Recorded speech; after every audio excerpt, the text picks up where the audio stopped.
de día martes 13. No soy supersticioso. Bueno. Ok, en este día martes 13 de agosto. Vamos a continuar entonces con el tema que comenzamos el día de ayer. Cuando nosotros pensamos, cierto, en Cristo, que es para nosotros, obviamente, la persona más maravillosa, top one, fabulosa en nuestra vida, cuando nosotros, cierto, consideramos a Jesús como la fuente original de nuestro nuevo nacimiento, del cambio de vida, de la liberación del pecado y todas esas cosas que Él hizo con nosotros, obviamente no podemos dejar de considerar la manera de cómo nosotros podemos agradarle, de cómo nosotros podemos, cierto, amarle. Y es por eso que quizás tenemos tantas opiniones y tenemos tantas enseñanzas, que es lo que decíamos el día de ayer, que se presenta también para crítica, para murmuración, ¿cierto? Para deshonrar a algunos que hablan mal de la Biblia o que hacen de la alabanza un show. Bueno, hay diferentes criterios con respecto a esto y creo que en algunos el objetivo es porque realmente aman a Jesús. Y esa es la pregunta que nos dejó la semana pasada Samuel cuando estaba enseñando. O sea, la pregunta es si realmente nosotros le servimos porque le amamos a Él o le servimos solamente por necesidad. Si realmente es cierto nuestro marco de vida, todo lo que somos y lo que hacemos, tiene que ver, cierto, con la persona de Jesús, su carácter, sus enseñanzas, su querer conocerle, su querer, cierto, obedecerle, o es sencillamente porque tenemos una visión religiosa de Cristo, del cristianismo. Y un poquito de eso yo quiero, cierto, profundizar en esta mañana. Así que quiero que volvamos a leer Romanos capítulo 8, pero vamos a añadir ahora el versículo 3. Vamos a leer Romanos capítulo 8, versículo 2 y 3. Si alguien lo puede leer.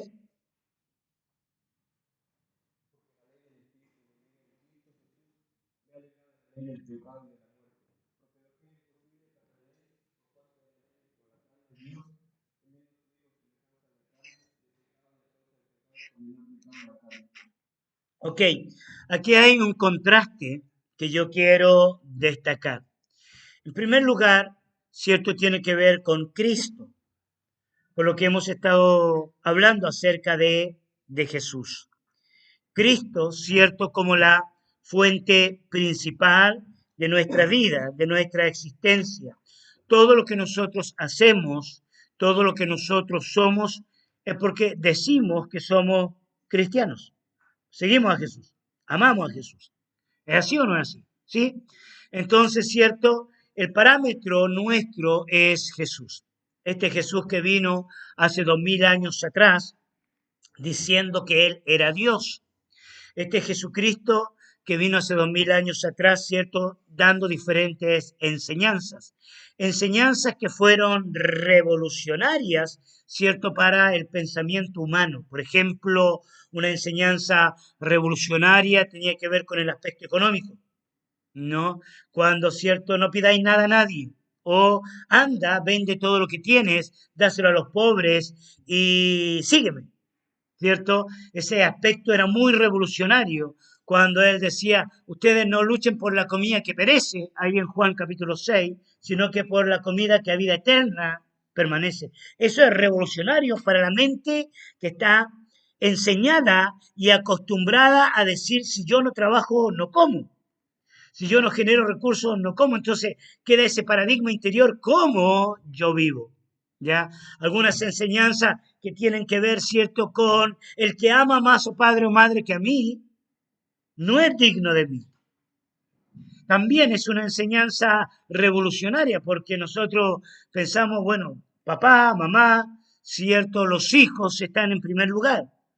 Pero Jesucristo trae esa enseñanza. ¿Ya? Otra enseñanza que es revolucionaria, el que no aborrece su propia vida no es digno de mí. Entonces, cuando nosotros decimos, ¿cierto?, servir a Cristo, se nos presenta el siguiente conflicto y tiene que ver, ¿cierto?, con las enseñanzas de Jesús. Tiene que ver con lo que Jesús quiere que nosotros hagamos. Tiene que ver en cómo nosotros vemos a Jesús. Ese cómo nosotros vemos a Jesús es lo que va a marcar realmente lo que nosotros hacemos para Él o vivimos para Él. Por eso hay muchos maestros, por eso hay muchas enseñanzas. Pero la segunda cosa que quiero tratar, y es lo que quiero contrastar, ¿cierto? Tiene que ver con la debilidad humana. Tenemos por un lado a Cristo, sus enseñanzas, que son fuertes, y a veces, cierto, como dirían algunos de los seguidores que después se fueron, qué difícil son las enseñanzas de Cristo, ahí en Juan capítulo 6, y ya muchos dicen que dejaron de seguirle. La debilidad humana quizás es el gran conflicto que tenemos frente a las enseñanzas de Jesús. Creo que mucha gente toma la decisión de no seguir a Jesús porque siente que su palabra es dura, que su palabra es difícil, ¿no? Hay diferentes tipos de personas con respecto a la enseñanza difícil de aplicar con respecto a Jesús. Está la persona, cierto, que sencillamente no le sigue y dice, no quiero ser hipócrita, no quiero ser un falso, no quiero ser, cierto, un pseudo religioso.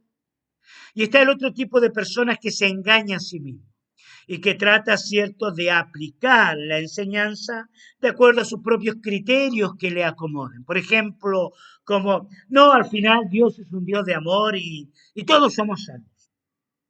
Al final, cierto, Cristo tiene misericordia, nos entiende y Él conoce mi corazón. Ese es un tipo de enseñanza, ¿no?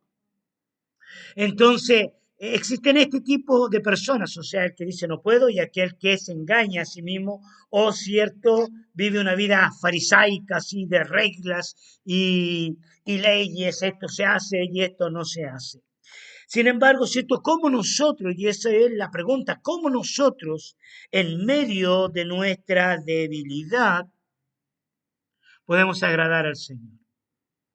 Cómo nosotros en medio de nuestros conflictos, nuestras luchas, nuestros pecados, nuestra inferioridad, nuestra rutina, cómo podemos agradar al Señor.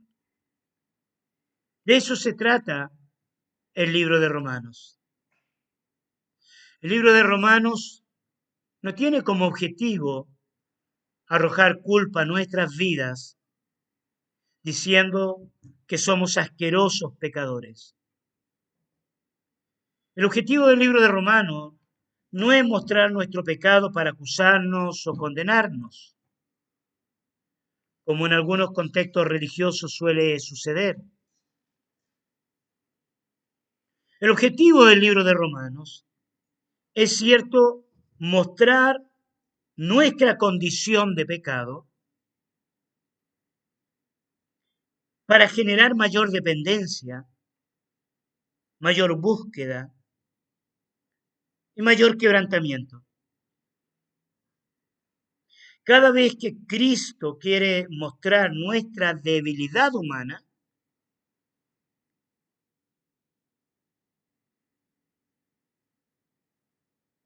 no es para arrojar culpabilidad, no es para hacerte sentir mal, sino para traer transformación.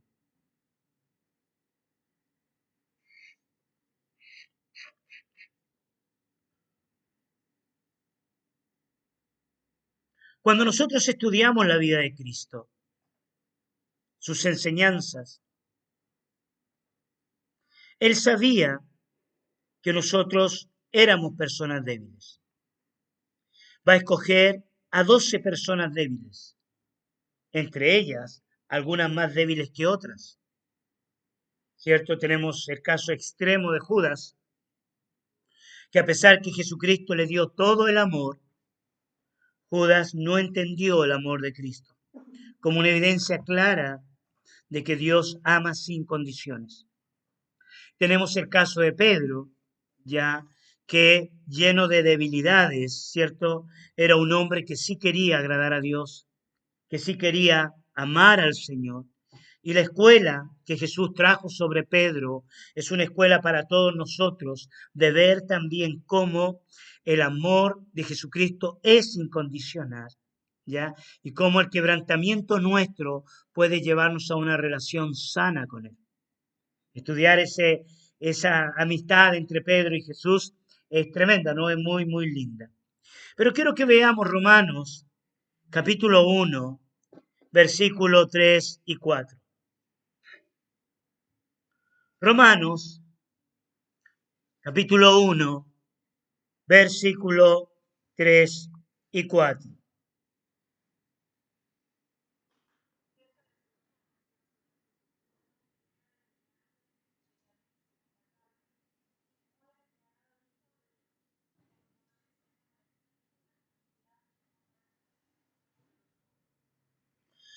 Ok, aquí nosotros tenemos, cierto, la, ah, lo que estamos hablando sobre Cristo y la debilidad humana. Lo primero que hace Pablo es mostrarnos cómo Cristo vino a este mundo, ¿ya? Y la manera en la cual Cristo vino a este mundo fue precisamente a semejanza de hombre, a semejanza de nuestra propia naturaleza, que dice cierto que era hijo de David según la carne. Cuando dice carne no está hablando de pecado, ¿ya? Porque Jesucristo no pecó. Amén. ¿Ya? Cuando dice carne, está hablando según la naturaleza de física, biológica, o sea, vino, cierto, del vientre de una mujer y se fue gestado, la gestación fue sobrenatural, pero el crecimiento fue natural. El crecimiento de él fue biológico, células, ya, él tenía XY, ¿no? XY es hombre, ¿no? Y XX es mujer. Hoy está muy discutido esto con los Juegos Olímpicos, ¿ya? Jesús biológicamente ya era XY, o sea, él cromosómicamente fue diseñado, fue creado a través de este misterio de la vida, a esta cosa que le llamamos vida, ¿cierto? Desde el vientre de María, y él fue gestado en esto. ¿Por qué él fue gestado en esto? ¿Ya? Para hacerse, como diría el libro de Filipenses, semejante en todo a los hombres. ¿Ya? Esto nos da, ya solo conociendo cómo viene el Salvador del mundo a la tierra, ya nos presenta, cierto, una gran respuesta a nuestra debilidad. ¿Y cuál es esta gran respuesta? Una primera gran respuesta es que el creador del universo entiende nuestras debilidades, que en todo Él se hace semejante a los hombres, en sus luchas, en sus guerras, en sus conflictos personales y emocionales, ¿ya? Nosotros vamos a ver ciertas manifestaciones emocionales en Jesús muy fuertes, en algún momento, cierto, de su última oración antes de ser tomado preso, Él va a mostrar este afán por querer seguir viviendo, humanamente hablando, al decir, pasa de mí esta copa, ya como cierto sintiendo, experimentando en su carne el dolor de lo que implicaba la obediencia al Señor. Esto pone en evidencia que Dios sabe que nosotros tenemos ciertas luchas. Dios sabe que hay áreas débiles en nuestra vida, en nuestro corazón. ¿Ya? Sin embargo, lo segundo que nosotros vemos, que él no fue solamente declarado hijo de David, según la carne, como dice este pasaje, sino que también este pasaje dice que fue declarado hijo de Dios. Y fue declarado hijo de Dios según el Espíritu. Y aquí marca la diferencia, ¿no? El contraste que hay entre carne y espíritu que quizás no sea un contraste. Es contraste por el pecado, pero es complemento en cuanto a creación. Como dirían en Chile, para que aprendas una nueva palabra, cáchate, ¿ya? Cáchate quiere decir, puedes ver esto, puedes entender esto, o sea, es contraste en cuanto a pecado, porque Jesucristo no pecó, pero es un complemento porque somos creación de Dios. O sea, la carne no es mala, las emociones no son malos, los deseos no son malos, son un diseño de Dios. ¿Alguien me puede decir amén? Pues yo ya tengo ganas de hablar en lengua. ¿Me entiendes? O sea, la carne no es mala, los deseos no son malos. Dios los creó, Dios los diseñó. Dios no creó los deseos para traer una tortura en tu vida. Dios no creó los deseos, ¿cierto?, para complicar tu existencia. Dios no creó el hambre, ¿ya?, para crear mayor dependencia en ti. Ni la necesidad financiera, ¿me entiendes? Yo le voy a crear una necesidad financiera para que me busquen y me busquen de todo el corazón.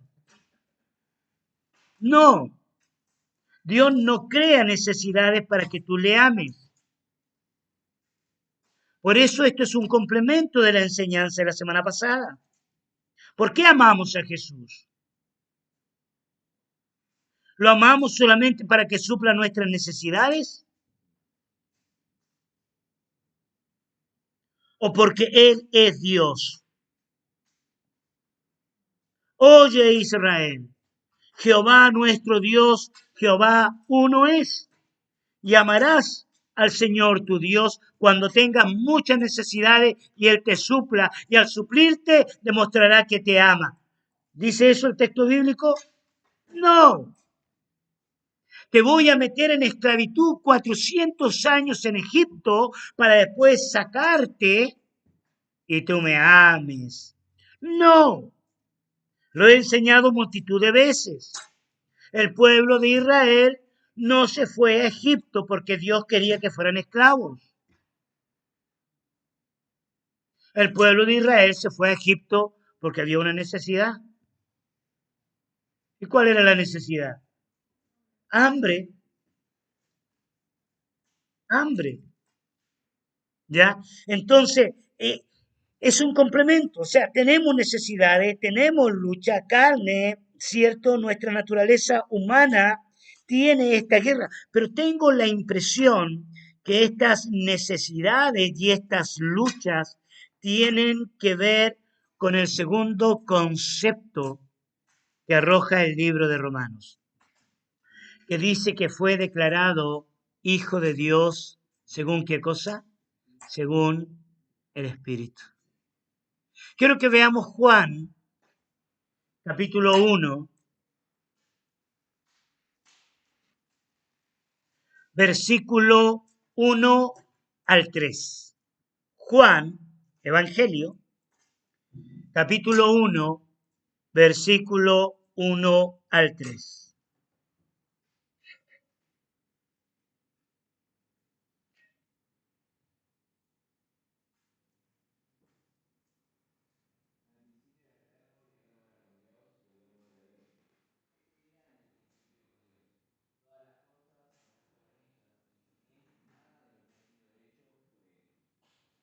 ¿Puedes leer el 4?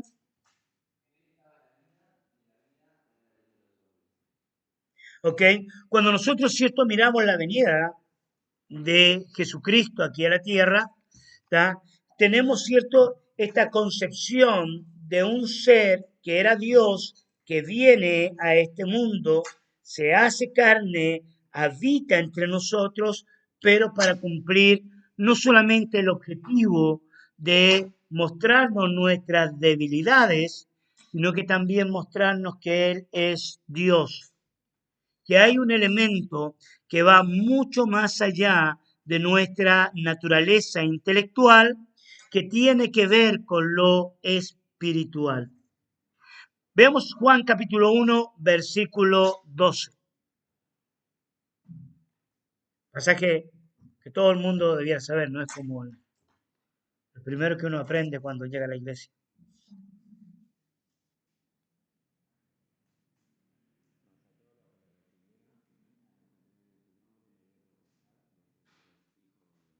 Ok, aquí es cierto, es donde él empieza a marcar una diferencia entre la debilidad humana, ¿cierto? Y Cristo. O sea, el hecho de que Cristo reconozca nuestra debilidad humana y tenga compasión de nosotros y nos ame, no quiere decir que Él acepta nuestra debilidad humana. Cuando Cristo vino a este mundo, Él vino, cierto, a cambiar nuestra debilidad humana. Él vino, cierto, a transformar nuestras vidas, entendiendo de que esta debilidad, que tiene más que ver con el pecado, ¿cierto? Que con carne biológica, tiene que ver más con algo espiritual. Él se hace cierto humano, pero a la vez también para mostrarnos que Él es 100% espíritu. Mira, veamos Juan capítulo 1, 17 y 18. Hay todo en el capítulo 1 de Juan, ¿no? Si alguien de allá lo puede leer, 1, 17 y 18.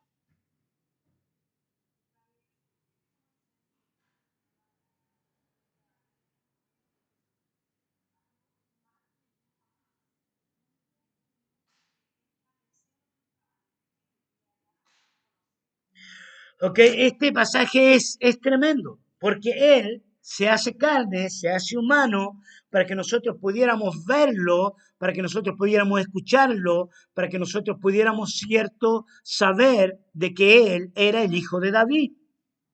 Pero a la vez también el objetivo era revelar a Dios, mostrarnos a Dios. Y Juan, un hombre muy inspirado que yo admiro mucho, que tiene un perfil muy espiritual, no estoy diciendo que Pablo o Pedro no fueran espirituales, pero Juan tiene esa habilidad de revelarnos a Dios de una manera que ni Pablo, ni Pedro, ni otro de los escritos bíblicos nos revela. No sé si ustedes se han dado cuenta, ¿no?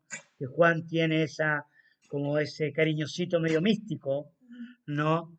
Eh, de, y verdad, está como Dios, es Dios, Él, ya la revelación de Apocalipsis, por ejemplo, ya, incluso cuando reprende a Pedro, Jesús le dice, ¿qué te importa a ti? No, no le dice eso, pero le dice, ¿qué a ti? Si yo quiero que Él quede hasta que yo venga, ¿se acuerdan? Está hablando de Juan. Y su venida, posiblemente, muchos teólogos dicen que es cuando se escribe el libro de Apocalipsis, o sea, la revelación que está teniendo de la venida de Cristo es esa manifestación gloriosa de Jesús ya glorificado en un estado de Dios, ya 100% Dios, no solamente Jesús, hijo de María e hijo de José. Ahora bien, Jesucristo nos deja claro que la meta, el trabajo de Él, es revelar a Dios. Él quiere revelar a Dios. Él quiere mostrarnos a Dios. O sea, el punto de inicio de todo creyente que quiere ser cristiano, porque no todos los creyentes son cristianos, ¿tá? Como Cristo quiere que sean. Hay creyentes que siguen a Cristo porque suplen las necesidades, ¿ya? Hay creyentes que siguen a Cristo porque les hace bien, pero la meta principal de ser un cristiano es tener un encuentro personal con Dios, tener un encuentro personal con Dios, conocer a Dios,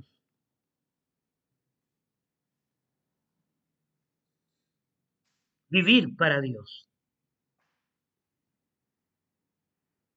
Este encuentro no es solamente un encuentro intelectual, no es un encuentro humano.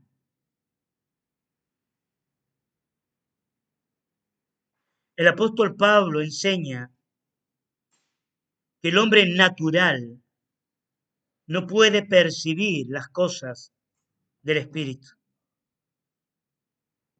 Por tanto, en nuestra vida doméstica, diaria, nosotros necesitamos tener una percepción constante de algo sobrenatural en nosotros.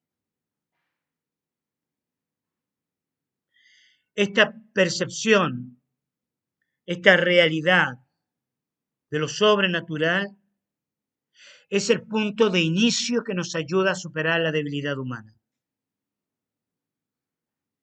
Este encuentro sobrenatural, esta percepción espiritual, es el punto de inicio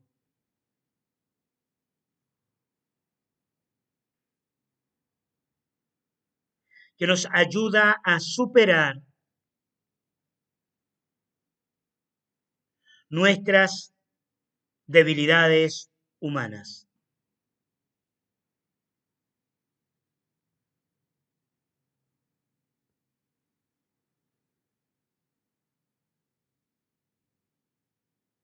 La conclusión bíblica es que en nuestra naturaleza nosotros no podemos vencer nuestras debilidades.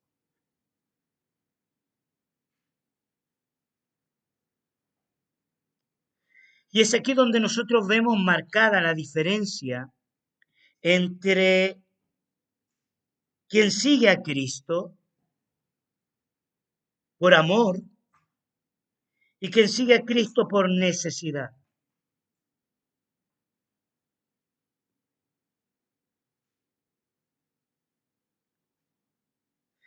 Cuanto más nosotros amamos a Cristo, más conocimiento de su espíritu tenemos.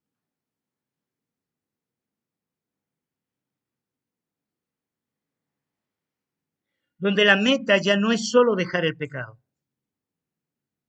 Donde la meta ya no es solo dejar nuestra debilidad.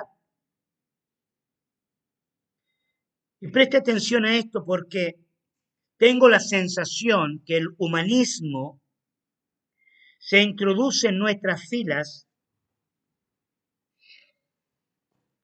cuando se nos presenta un Cristo que solamente puede suplir todas nuestras necesidades.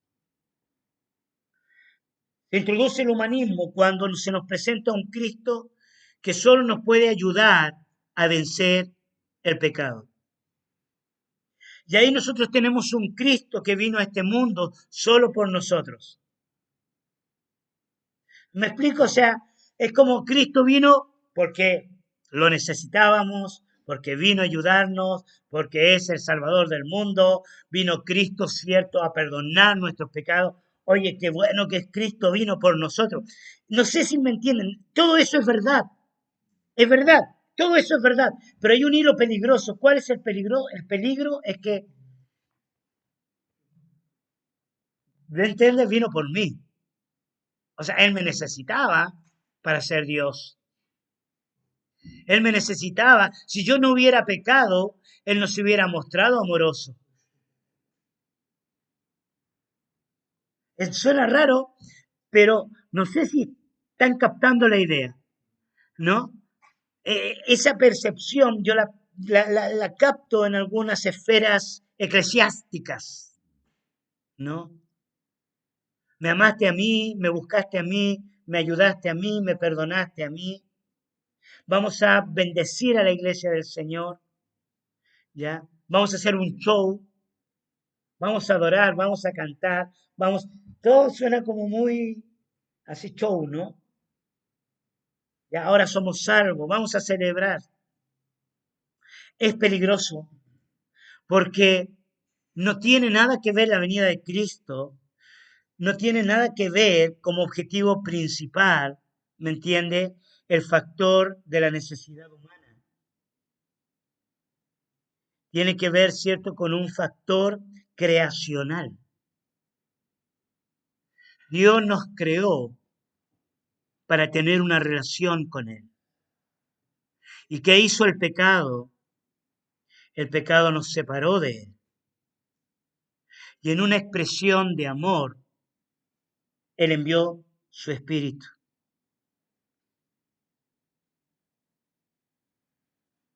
La venida de Cristo no es solo para suplir nuestra necesidad, no es solo para librarnos del pecado.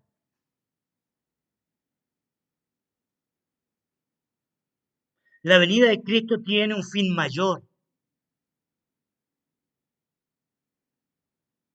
que es tener un encuentro con el Creador del universo.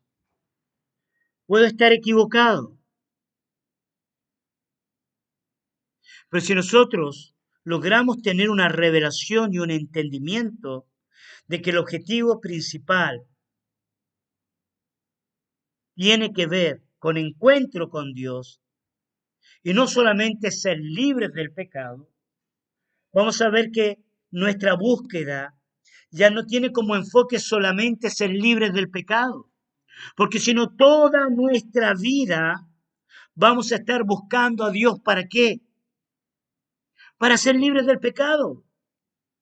Pero cuando nosotros tenemos la revelación de que Él es Dios, vamos a buscar su espíritu. Vamos a buscar la vida espiritual. Y esa vida espiritual, yo lo dije al principio y lo vuelvo a decir, y con esto termino porque se me va la hora, ya, la vida espiritual es el punto de inicio para dejar el pecado.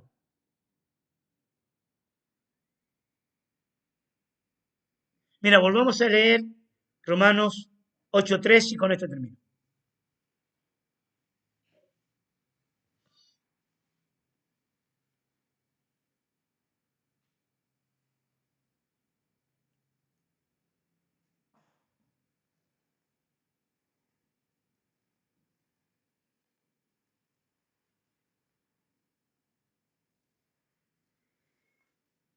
¿Quién lo lee?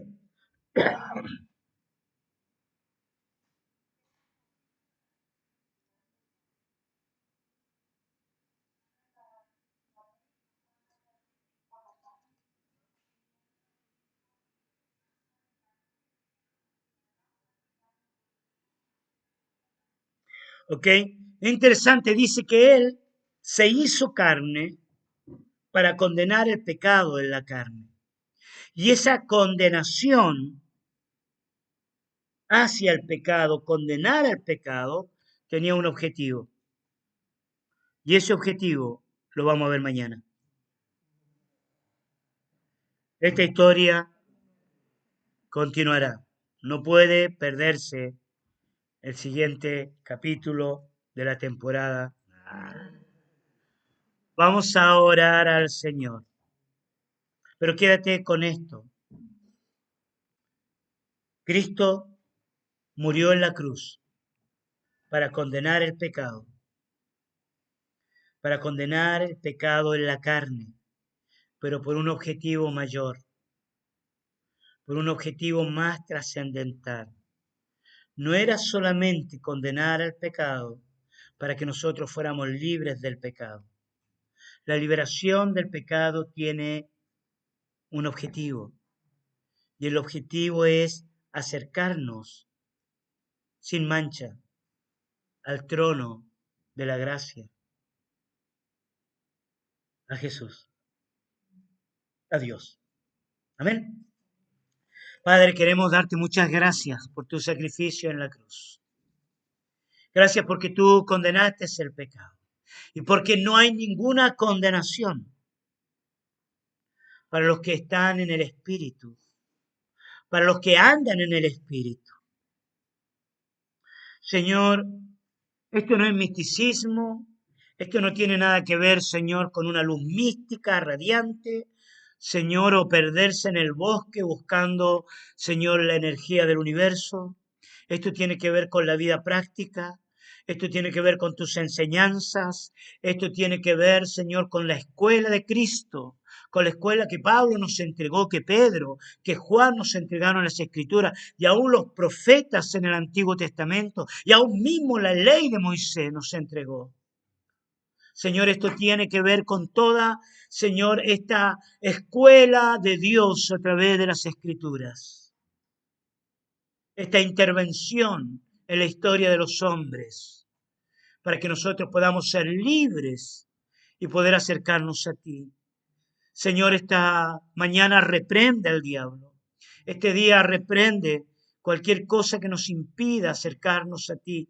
Y ayúdanos, sé nuestro Geser, para tener conciencia de tu espíritu, para vivir para ti, Señor, y tener estos encuentros diarios con tu persona, ahora en nuestra vida práctica, en nuestro quehacer. Te amamos, Señor. Bendecimos este día en el nombre de Jesús. Amén y amén.